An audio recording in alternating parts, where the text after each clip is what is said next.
Right now, somewhere out there, a woman is looking at a man like he's invisible, and that man has no idea that in 6 months she's going to think about him every single day.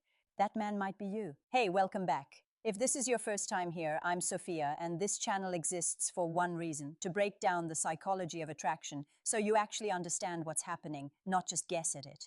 Today, we're answering a question I get asked more than almost any other. What do you do when a woman looks right through you? When there's no spark on her end, no eye contact that lingers, nothing? Here's what I need you to hear before we go any further. Disinterest right now is not a verdict. It's a starting point. And by the end of this video, you're going to understand exactly why and exactly what to do about it. Section 1, the setup. Let's get one thing straight. Attraction is not a light switch. It's not something that either exists or doesn't the moment two people meet. It's closer to a temperature. It rises and falls based on small signals, tiny shifts in energy, moments most people never even notice they're creating. So if she seemed indifferent the first time she saw you, that tells you almost nothing about what's possible. What actually matters is what happens next, what you do with your presence, your energy, and your self-control from this point forward. Nobody falls for grand gestures nearly as often as movies want you to believe. Real desire is built in layers, small deliberate moments that quietly rewire how someone feels around you. That's the entire blueprint for today.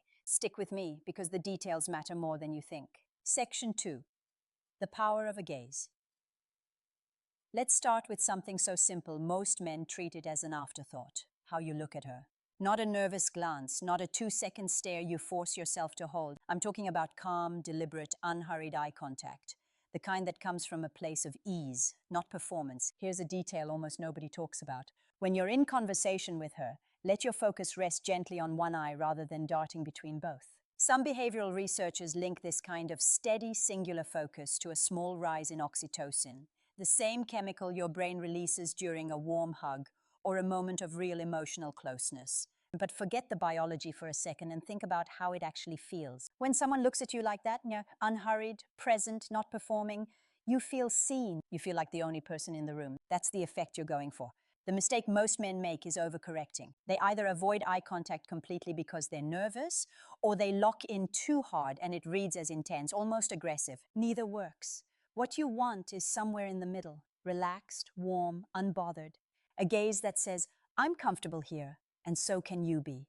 Here's the part that matters most. Your words can be rehearsed, your eyes usually can't. When your gaze is calm and genuine, it communicates more truth in 3 seconds than most conversations manage in 20 minutes. Section 3, the scent she can't name. Now let's talk about something you can't see, but she'll absolutely remember: how you smell. There's a reason perfume and cologne exist as billion-dollar industries. Scent is wired directly into the emotional memory center of the brain.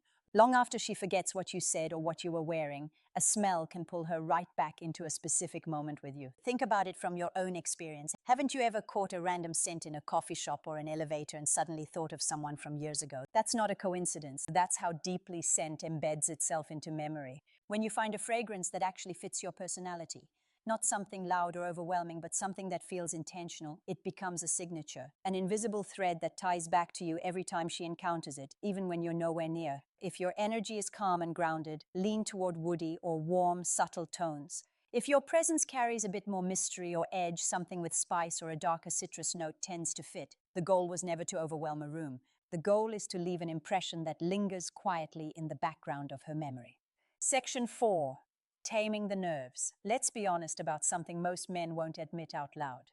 Being around someone you're attracted to, especially when she hasn't shown interest yet, is nerve-wracking. That's completely human. There's nothing broken about you for feeling it.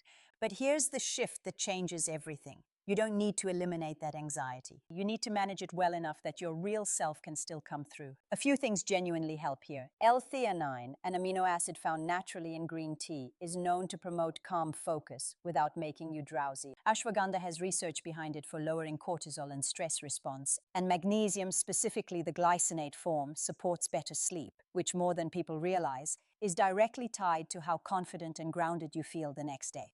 But supplements are only part of the picture. Here's a trick that costs nothing and works almost every time. Before you see her, call someone who actually cares about you. A close friend, your mom, anyone whose voice reminds you that you're already valued, already enough, with or without her interest. That call resets your nervous system. It shifts you from a mindset of, I need this to go well, to I already have people who care about me. I'm simply choosing to spend time here too.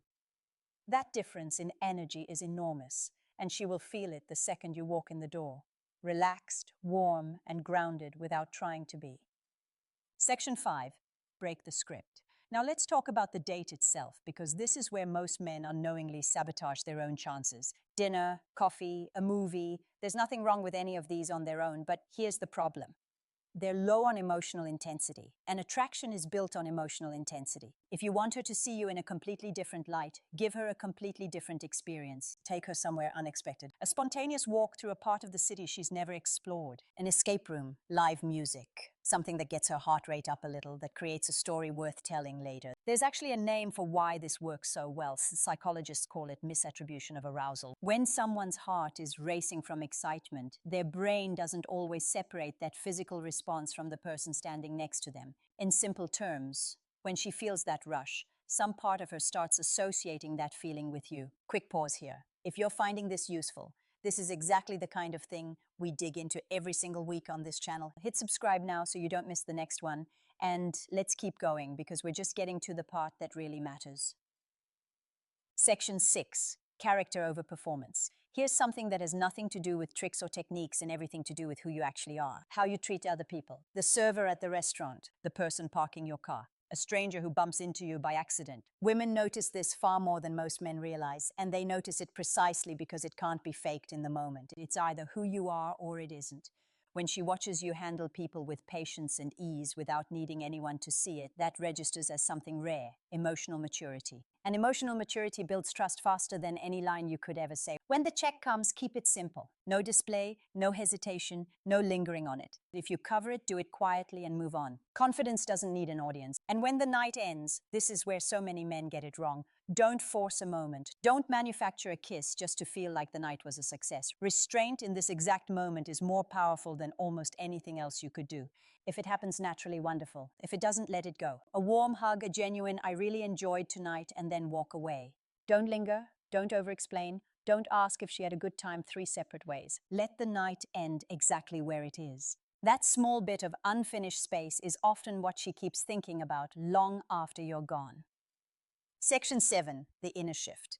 Now here's where we go a little deeper, because everything up to this point has been about behavior. This next part is about identity. The biggest mistake men make in pursuing attraction is making it entirely about her, what she thinks, what she wants, how to impress her.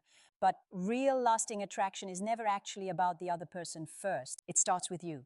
Women are consistently drawn to men who are in motion, not perfect, not flawless, not necessarily successful by anyone else's definition, but visibly growing.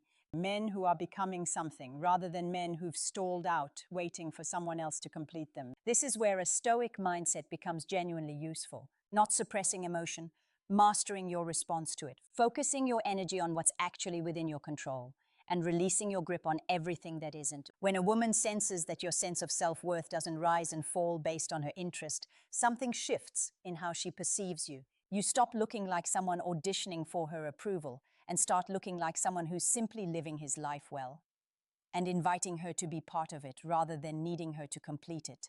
So build that version of yourself independent of any outcome with her. Read something that challenges you. Move your body, set a goal, and actually follow it through. Create space for stillness in your day. Cut out what drains you. When you're genuinely balanced internally, it doesn't stay hidden. People feel it almost instantly. Section 8. The quiet pull. There's a specific kind of tension that creates real attraction, and it's built from balance, warmth paired with restraint, presence paired with space. It's the exact feeling she gets when she realizes you're not trying to win her over. You're simply there, entirely comfortable being yourself. That quality is rare, and it stands out precisely because it's rare. Most men talk too much, explain too much, invest too fast. The men who actually get remembered are the ones who are comfortable in silence, who listen more than they speak, and choose their words with intention instead of filling every gap in conversation. So here's the simplest advice I can give you. Talk less, feel more. Stop trying to impress her and focus on genuinely expressing yourself. Slow your pace down. Let a pause sit for a second longer than feels comfortable. Words carry more weight when they're not rushed. And underneath all of it is one more essential ingredient: emotional safety. Attraction cannot grow in a space where someone doesn't feel safe. How you listen, how you respond, how you respect a boundary the first time it's set, All of it sends the same quiet message: you're safe with me. And when she feels safe, she opens up. When she opens up, she starts to actually see you, not just the version of you she assumed at first glance. Remember this above everything else. Attraction runs on energy, not effort. You can plan the perfect evening down to the last detail, but if your underlying energy is needy or anxious, she will sense it regardless. And if your energy is calm and secure, she'll sense that too, even if she can't quite explain why. Closing. So let's bring this together. You now understand how a steady gaze builds trust in seconds, how the right energy turns a forgettable evening into a memorable one, how silence used well can say more than any clever line ever could. Attraction was never about convincing someone to like you. That's not how any of this works. It's not persuasion, it's perception. You're not chasing her attention. You're becoming the kind of man whose presence naturally draws people in, whether she was interested on day one or not. Let her stay curious. Let her wonder about you a little. That unresolved curiosity is often what pulls someone back in more than anything you could say directly. And here's the truth most people won't say out loud. Your value isn't measured by whether she liked you immediately. It's measured by how she feels about herself when she's around you. Does she feel seen, heard, comfortable being exactly who she is? If the answer is yes, you've already built something most men never manage to: real respect. And respect, not infatuation, is what attraction is actually built on long term. So the next time you meet someone who seems completely uninterested, don't shrink and don't chase. Just stand tall, stay warm, and remind yourself, she simply doesn't know you yet. Maybe one day she will. If this video shifted how you think about any of this, do me a favor and hit that like button. It genuinely helps this reach more people who need to hear it. Drop a comment and tell me which part hit home the most. I read every single one. And if you haven't already, subscribe now, because next week we're covering something even most relationship experts get wrong, and you will not want to miss it. Thanks for watching. I'll see you in the next one. Bye.